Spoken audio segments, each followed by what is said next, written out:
ফিরছে তত্ত্বাবধায়ক সরকার ব্যবস্থা। আগামী নির্বাচন মানে ত্রয়োদশ জাতীয় সংসদ নির্বাচন হতে পারে তত্ত্বাবধায়ক সরকারের অধীনে। সে সিদ্ধান্ত হয়তো চলে আসতে পারে আগামী 26শে আগস্ট কিংবা তার পরবর্তী যে কোনো সময়। সে সিদ্ধান্ত আসবে উচ্চ আদালত থেকে। বাংলাদেশের সুপ্রিম কোর্টের প্রধান বিচারপতি সৈয়দ রেফাত আহমেদ আগামী 26শে আগস্ট তত্ত্বাবধায়ক সরকার ব্যবস্থা আবার ফিরিয়ে আনা সংক্রান্ত মামলার শুনানির দিন ঠিক করেছেন। সূত্রগুলো বলছে, তত্ত্বাবধায়ক সরকার ব্যবস্থা নিয়ে আপিল বিভাগের পূর্ণাঙ্গ বেঞ্চ যদি রায় দেয়, তাহলে সংসদের অবর্তমানে সেটি স্টেট অর্ডার হয়ে যেতে পারে। ফলে বাধ্যতামূলকভাবে ফিরে আসবে কেয়ারটেকার গভর্নমেন্ট। প্রশ্ন হলো, তাহলে অধ্যাপক ইউনূসের নেতৃত্বাধীন বর্তমান তত্ত্বাবধায়ক সরকারের কি হবে? সে প্রশ্নের উত্তর থাকছে বিশ্লেষণে।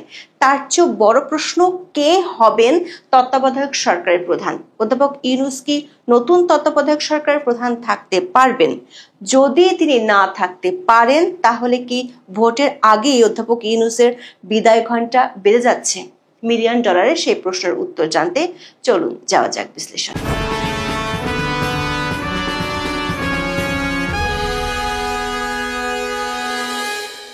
বাংলাদেশের স্বাধীনতার পর থেকে এ পর্যন্ত 12টি জাতীয় সংসদ নির্বাচন অনুষ্ঠিত হয়েছে।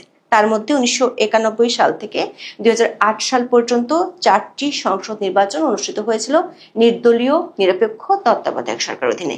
এর মধ্যে 91 সালের বিচারপতি শাহাবুদ্দিন আহমেদের সরকারকে অবশ্য অন্তর্বর্তী সরকার বলা হয়।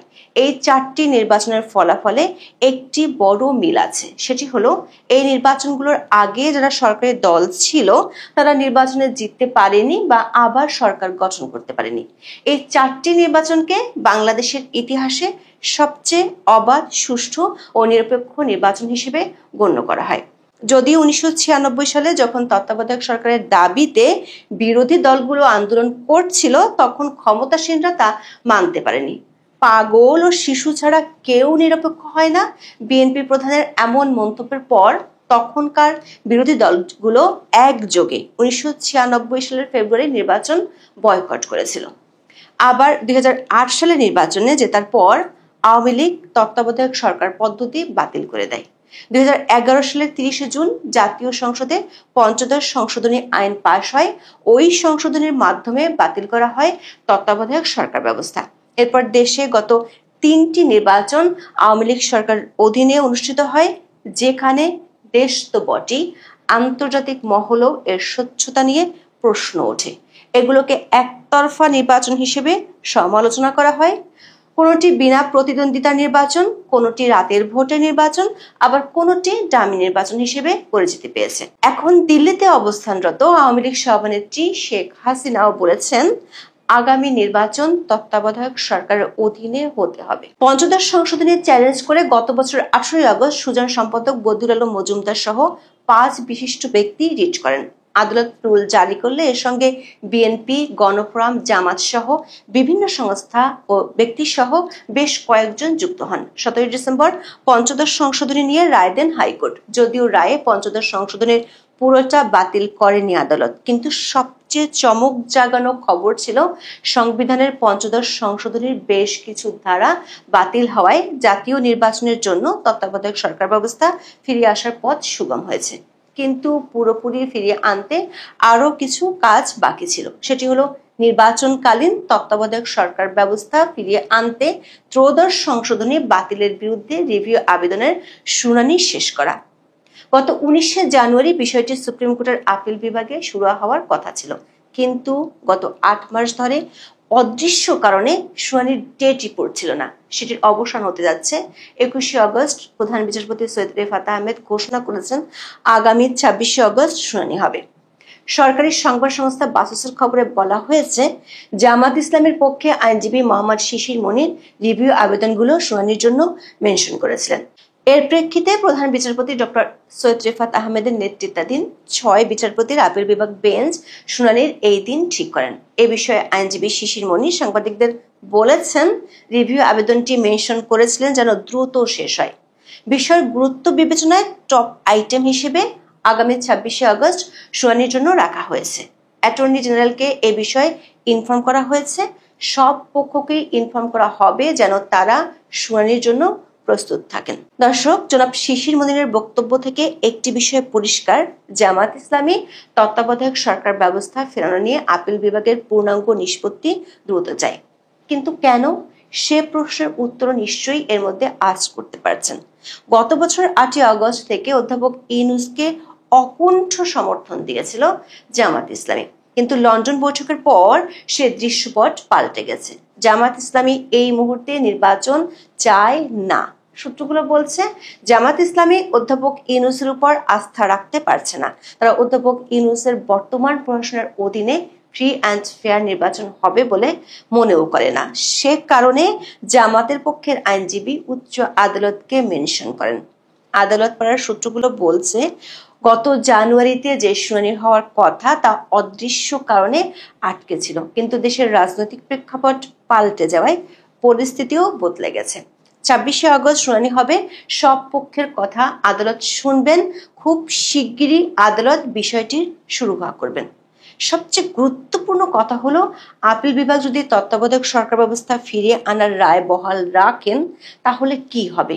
আইনবিদরা বলছেন এই মুহূর্তে জাতীয় সংসদ নেই, ফলে এ ধরনের রায় স্টেট অর্ডার হয়ে যাওয়ার কথা, যেখানে থাকতে পারে কবে থেকে এই রায় কার্যকর হবে। সেটি যদি আদালত ঘোষণা করেন তাহলে অনিবার্যভাবে তত্ত্বাবধায়ক সরকার চালু হয়ে যাবে। পঞ্চদশ সংশোধনী বাতিলের আবেদনের পক্ষের আইনজীবী ডক্টর শরীফ ভূঁইয়া ডয়েচে ভেলেকে বলেছেন, ত্রয়োদশ সংশোধনী রিভিউর মাধ্যমে বহাল থাকলে সংসদে আর আইন পাশ করতে হবে না, সংবিধানে স্বয়ংক্রিয়ভাবে ফিরে আসবে। তবে কোনো কোনো আইনজীবী মনে করেন আপিল বিভাগ যদি রিভিউর ত্রয়োদশ সংশোধনী বহাল রাখে তারপরও তত্ত্বাবধায়ক সরকার ফিরিয়ে আনতে সংসদে আইন পাশ করতে হবে, গণভোটের আয়োজন করতে হবে। দর্শক, সেই পথও সুগম হয়ে গেছে, কারণ পঞ্চদশ সংশোধনীতে সংবিধানে গণভোটের ব্যবস্থা বন্ধ করে দেওয়া হয়েছিল। গত 17ই ডিসেম্বর আদালত শুধু তত্ত্বাবধায়ক সরকার ব্যবস্থাই নয়, গণভোটও ফেরানোর রায় দিয়েছিল। যদি আদালত স্বপ্রণোদিত হয়ে রায় কার্যকরের দিনক্ষণ ঘোষণা করেন তাহলে অধ্যাপক ইউনূসের নেতৃত্বাধীন বর্তমান অন্তর্বর্তী সরকারের কি হবে? বাংলাদেশের পরবর্তী জাতীয় সংসদ নির্বাচন কি তত্ত্বাবধায়ক সরকার অধীনে হতে চলেছে? নির্বাচনের আগে কি বিদায় নিচ্ছে মোহাম্মদ ইউনূসের সরকার? এমন প্রশ্ন 21শে আগস্ট সারাদিনই বাংলাদেশের রাজনৈতিক মহলে আলোচিত হয়েছে বেশ জোরালোভাবে। সূত্রগুলো বলছে অধ্যাপক ইউনূসের বিদায় ঘণ্টা বাজানোর জন্য সরকার ও সরকারের বাইরে যে পক্ষগুলো কাজ করছে তারা চান পরবর্তী নির্বাচন হোক তত্ত্বাবধায়ক সরকারের অধীনে। যদি তাই হয় তাহলে পরবর্তী তত্ত্বাবধায়ক সরকার প্রধান কে হবেন? তত্ত্বাবধায়ক সরকার গঠন হয় 3 মাসের জন্য।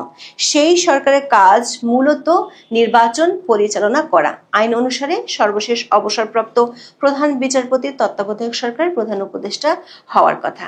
এখনো পর্যন্ত সবশেষ অবসরপ্রাপ্ত প্রধান বিচারপতি হলেন ওবায়দুল হাসান। তিনি ছিলেন বাংলাদেশের 24তম প্রধান বিচারপতি। রাষ্ট্রপতি মোহাম্মদ শাহাবুদ্দিন 2023 সালের 12ই সেপ্টেম্বর তাকে প্রধান বিচারপতি হিসেবে নিয়োগ দেন। পরে 26শে সেপ্টেম্বর তিনি শপথ গ্রহণের মাধ্যমে বাংলাদেশের প্রধান বিচারপতি হিসেবে আনুষ্ঠানিকভাবে দায়িত্ব গ্রহণ করেন। কিন্তু আওয়ামী লীগ সরকারের পতনের পর মবের মুখে পড়ে গত বছরের 10ই আগস্ট তিনি পদত্যাগ করেন। তবে একাধিক সূত্র থেকে নিশ্চিত হওয়া গেছে সামনে যদি তত্ত্বাবধায়ক সরকার হয় তাহলে সে সরকারের প্রধান উপদেষ্টা ওবায়দুল হাসান হচ্ছেন না, হবেন বর্তমান প্রধান বিচারপতি সৈয়দ রিফাত আহমেদ। কিভাবে? খবর হলো আগামী মাসে অবসরে যাচ্ছেন বর্তমান প্রধান বিচারপতি। সেক্ষেত্রে তিনিই হতে পারেন তত্ত্বাবধায়ক সরকারের প্রধান। দর্শক, গত 1 বছরে নির্বাচন নিয়ে যে রাজনৈতিক নাটক তৈরি হয়েছে সে নাটকের মোড় ঘুরে যেতে পারে 26শে আগস্ট শুনানি এবং তার প্রেক্ষাপটে আপিল বিভাগের নির্দেশের পর। তখন ভিন্ন এক চাপের কারণে অধ্যাপক ইউনূসকে হয়তো বহু কাঙ্ক্ষিত কাজগুলো অসমাপ্ত রেখে চলে যেতে হবে। প্রিয় দর্শক, সাজ্জাদ কাদিরের প্রীতি নিন, শুভেচ্ছা নিন। এই মুহূর্তে আপনাদের সামনে কথা বলতে এসেছি আওয়ামী লীগের পক্ষে ভারতের দৃঢ় অবস্থান, এই প্রসঙ্গটা নিয়ে এই মুহূর্তে কথা বলবো। আওয়ামী লীগের পক্ষে ভারতের যে দৃঢ় অবস্থান এটি বারবার প্রমাণিত হচ্ছে। আবারও গতকালকে এটি আরেকবার প্রমাণিত হলো। গতকাল বিশেষ করে আমি এই বিষয়টি নিয়ে যদিও আজকে দিনের প্রথম ভাগে আলাপ করেছি যে আওয়ামী লীগের অফিস নিয়ে ইউনূস সরকারের নির্বোধ আচরণ প্রসঙ্গে বিষয়টি এসছে খানিকটা, কিন্তু তারপরেও আরেকটু বিস্তারিত কথা বলতে চাই, সেই জন্য আবারও আলাপে আসা। সেটি হচ্ছে যে গতকাল বাংলাদেশ সরকারের পক্ষ থেকে একটি পুরো খবরের ভিত্তিতে, গণমাধ্যমের খবরের ভিত্তিতে বিবৃতি জারি করা হয়েছিল ভারত সরকারের এগেনস্টে। সেটি হচ্ছে যে ভারতের কলকাতা এবং দিল্লিতে আওয়ামী লীগের অফিস বন্ধকরণ এবং আওয়ামী লীগ নেতাদের কার্যক্রম বন্ধকরণ প্রসঙ্গে। কিন্তু ভারত সরকার সাথে সাথে এ ব্যাপারে দৃঢ় অবস্থান ব্যক্ত করে এবং দৃঢ়তার সাথে বিবৃতি দেয়। ভারতের পররাষ্ট্র মন্ত্রণালয়ের মুখপাত্র রণধীর জয়সওয়াল সাথে সাথে গতকালকেই বিবৃতি দিয়েছেন এবং বিবৃতি দিয়ে বলেছেন যে বাংলাদেশের আওয়ামী লীগের নেতা কর্মীর এখানে কর্মতৎপরতা কিংবা এখানে অফিস সম্পর্কে ভারত সরকার ওয়াকিবহাল নয়। এই বিবৃতিটার মাধ্যমে এটি আরেকবার সুস্পষ্ট হয়ে উঠল যে ভারত সরকার প্রকাশ্যে আওয়ামী লীগের পক্ষে দৃঢ় অবস্থান আরেকবার ব্যক্ত করলো। দেখুন, ভারত সরকার আওয়ামী লীগের পক্ষে দৃঢ় অবস্থান প্রকাশ্যেই ব্যক্ত করলো গতকাল, এবং গতকাল রণধীর জয়সওয়ালের বিবৃতির শেষ পর্যায়ে আরেকটি কথা বলা হয়েছে খুব গুরুত্বের সাথে, বাংলাদেশ সরকারকে দ্রুত একটি জাতীয় সংসদ নির্বাচন দেবার কথা স্মরণ করিয়ে দিয়েছেন এবং ভারত সরকার এটিও বলেছেন যে একটি অন্তর্ভুক্তিমূলক বা ইনক্লুসিভ ইলেকশনের কথা বলেছেন। এবং এই ইনক্লুসিভ ইলেকশনটা, এটা যদি আপনি এর অন্তর্নিহিত অর্থ বোঝেন যে আওয়ামী লীগের সঙ্গে ইনক্লুড করতেই হবে, এছাড়া বিকল্প কোনো উপায় নেই, সেই জায়গায় ভারত সরকার দৃঢ় অবস্থান ব্যক্ত করলো। এই যে দেখুন, সরকারের পক্ষ থেকে বলা হচ্ছে কিংবা গণমাধ্যমে রিপোর্ট এসছে ভারতে আওয়ামী লীগের অফিস, ভারতে আওয়ামী লীগের অফিস ধরে নিলাম যে কোনো অফিসিয়াল রেজিস্টার্ড অফিস নেই, কিন্তু এই কথা তো অস্বীকার করবার কোনো উপায় নেই। ভারতে এই মুহূর্তে আওয়ামী লীগ প্রধান শেখ হাসিনা সহ প্রায় কয়েক হাজার, এটা যদি সারা বাংলাদেশের কেন্দ্রীয় নেতা থেকে শুরু করে সারা বাংলাদেশের তৃণমূল নেতা পর্যন্ত 30-40 হাজার আওয়ামী লীগ নেতা যে ভারতে যদি অবস্থান করে, সংখ্যাটি সঠিক কত এটি কাউন্ট না করে বলা যাবে না যে এই সংখ্যাটি কত। 30-40 হাজার আওয়ামী লীগ নেতা যদি ভারতে অবস্থান করে থাকে, এটি মনে হয় অসত্য বলা হবে না।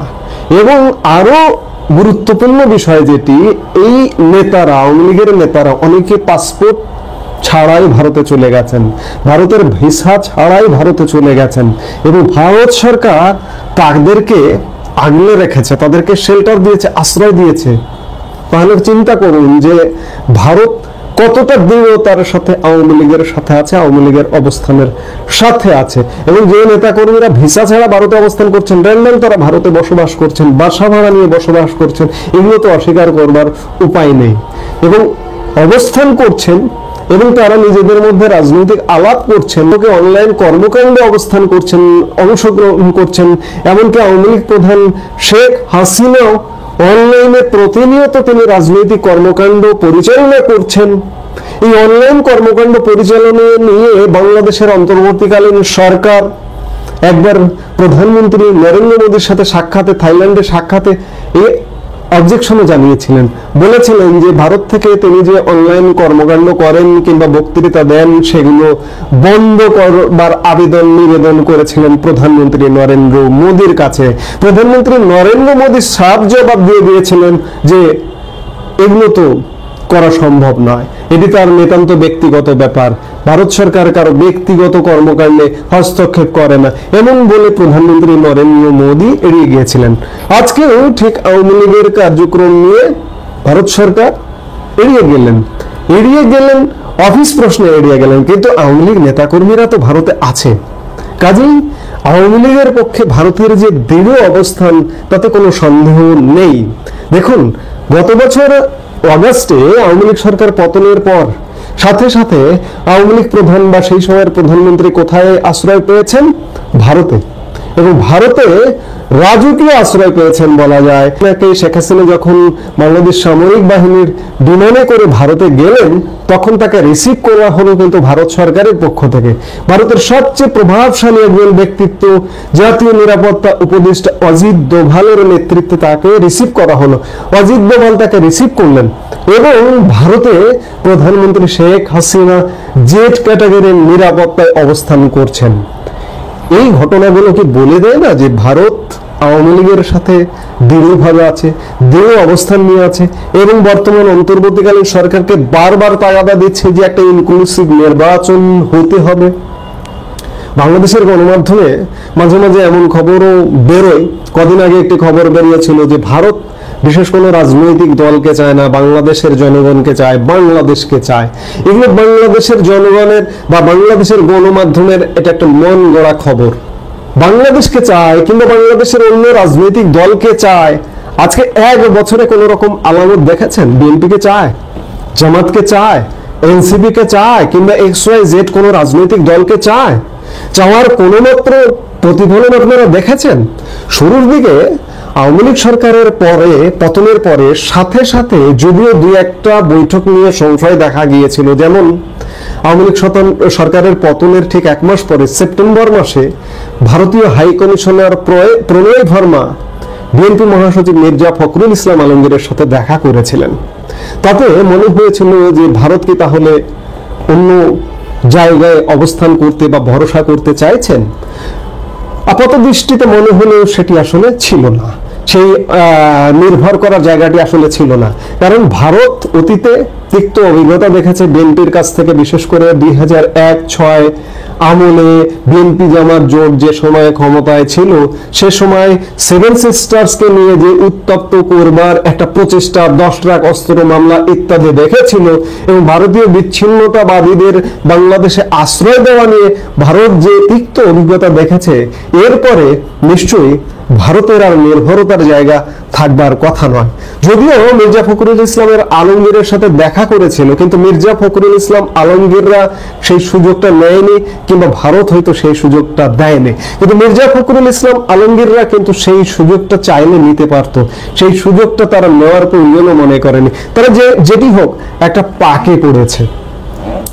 আজকে এক বছর পর এটি অন্ততপক্ষে বলবার সময় এসেছে যে আওয়ামী লীগের সাথে ভারত দৃঢ়ভাবে আছে, দৃঢ়তার সাথে আছে। গতকালকের বিবৃতি আরেকবার প্রমাণিত হলো যে আওয়ামী লীগ ছাড়া ভারত বাংলাদেশকে, বাংলাদেশের বর্তমান অন্তর্বর্তীকালীন সরকার কিংবা যদি একটি নির্বাচন হয়, নির্বাচিত সরকারকেও আর খুব একটা যে আস্থায় নেবে না বা বিশ্বাসে নেবে না। ধরে নিলাম সাজানো একটি নির্বাচন করে বিএনপিকে ক্ষমতায় দেওয়া হলো, সেই বিএনপিকেও যে ভারত আস্থায় নেবে পুরোপুরি, এই আস্থার জায়গাটা বিএনপি আসলে তৈরি করতে পারেনি এবং পারবেও না। এবং গতকালকের ভারতের বিবৃতিতে এটি আরেকবার সুস্পষ্টভাবে প্রমাণিত হলো যে আওয়ামী লীগের পেছনে, আওয়ামী লীগের সাথে ভারত অত্যন্ত দৃঢ়তার সাথে আছে। এবং এই অঞ্চলের বাস্তবতা হলো যে ভারতকে বাদ দিয়ে আমরা স্বাধীন দেশ, অবশ্যই আমরা স্বাধীন অ্যাটিটিউড করি, ভারত স্বাধীন দেশ, ভারত আমাদের উপর হস্তক্ষেপ করতে পারে না এবং কোনো হস্তক্ষেপ আসলে সত্যিকার অর্থে করেওনি। এটি হচ্ছে সত্য কথা। আমাদের এখানে গাল গল্প ফেদে বলা হয় যে ভারতীয় অগ্রাসনের কবলে বাংলাদেশ। এটি বাংলাদেশের স্বাধীনতা বিরোধীরা বলে, পাকিস্তান পন্থীরা বলে। তো সেই জায়গা থেকে ভারত আমাদের এখানে, আমি যেটি বলতে চাইছি যে ভারতকে বাদ দিয়ে বাংলাদেশে অন্তত পক্ষে যত যেই চেষ্টা করুক না কেন, মার্কিন যুক্তরাষ্ট্র এসেও চেষ্টা করুক না কেন, ডিপ স্টেট এসেও চেষ্টা করুক না কেন, সফল কাম যে হবে না এটি এক প্রকার নিশ্চিত।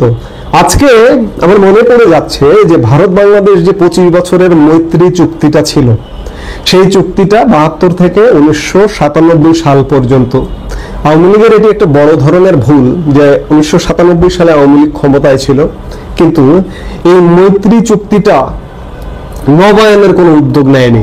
ভারতকে ধরে যে কোনো ভাবে নবায়নের যদি উদ্যোগ নিত এতদিন হয়তো লাগতো না।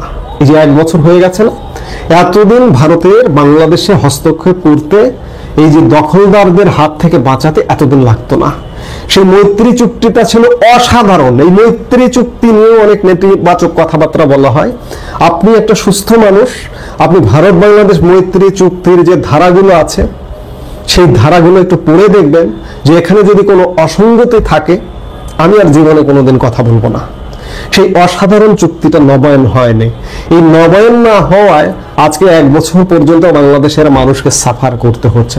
ভারত নিশ্চয়ই বিকল্প পরিকল্পনা ভাবছে এবং এই বিকল্প পরিকল্পনা নিয়ে আজকে যে বাংলাদেশ একটা অচল অবস্থা, একটা পাকিস্তানিকরণ চলছে, পূর্ব পাকিস্তান হওয়ার স্বপ্ন দেখছে বাংলাদেশের একদল মানুষ, বিদেশি শক্তি, সেটি অন্ততপক্ষে ভারতের পেটের মধ্যে, আমি বরাবর বলি যে বাংলাদেশ হচ্ছে ভারতের পেটের মধ্যে অবস্থান। ভারত এটি কোনোভাবেই বরদাস্ত করবে না। সময় লাগছে, 1 বছর ইতিমধ্যে হয়ে গেছে। অনেকে বলেন যে আর কত, আমরা অনেক কিছুর মধ্যে ফেঁদে গেছি। এই ফাঁদ থেকে বের করতে আরো কিছু সময় লাগবে, তাতে কোনো সন্দেহ নেই।